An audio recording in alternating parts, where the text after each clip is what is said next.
कौन थे श्री राम और माता सीता के पूर्वज? तो दोस्तों, आपने रामायण में श्री राम और माता सीता के बारे में तो खूब सुना होगा, पर क्या आप जानते हैं कि रामायण के ये दोनों मुख्य पात्रों के पूर्वज कौन थे? आज इस वीडियो में हम आपको वही बताने वाले हैं। तो चलिए शुरू करते हैं श्री राम से। रघुकुल रीति सदा चली आई, प्राण जाई पर वचन ना जाई। दोस्तों, ये लाइन्स आपने पहले भी सुनी होंगी, पर क्या आप जानते हैं रघुकुल का आरंभ कहाँ से हुआ? कौन थे श्री रामचंद्र जी के पूर्वज?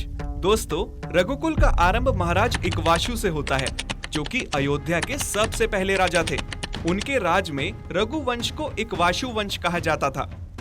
पर कौन थे महाराज इक्ष्वाकु? तो दोस्तों, आपको बता दें, इक्ष्वाकु विवासवान के पोते और मनु के बेटे थे।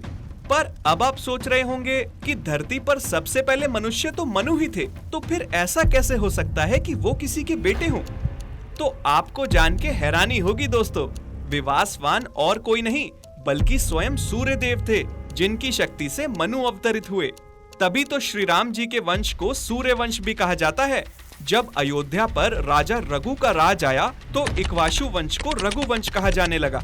दोस्तों, महाराज इक्ष्वाकु के बाद और श्री राम से पहले अनारण्या, त्रिशंकु, सागर, दिलीप, भगीरथ, ककुष्ठा, प्रवरुद्ध और महाराज दशरथ ने अयोध्या पर राज किया।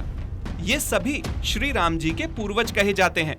श्री राम जी के पूर्वजों के बाद अब बात करते हैं माता सीता के पूर्वजों की। तो दोस्तों, पहली बात तो ये कि माता सीता का जन्म नहीं हुआ था, वो पृथ्वी के गर्भ से अवतरित हुई थी। उनको पालने का सौभाग्य मिला राजा जनक को, जो कि मिथिला के राजा थे।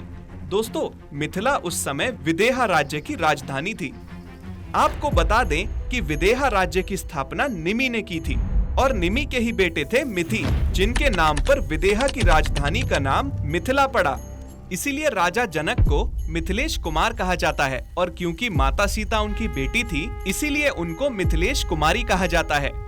दोस्तों, यहाँ पर ये जानना आवश्यक है कि विदेहा के जितने भी राजा थे, उन सबको जनक ही कहा जाता था, क्योंकि जनक का मतलब पिता होता है।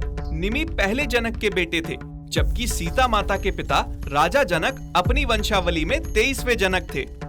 तो ये थे श्री राम और माता सीता के पूर्वज।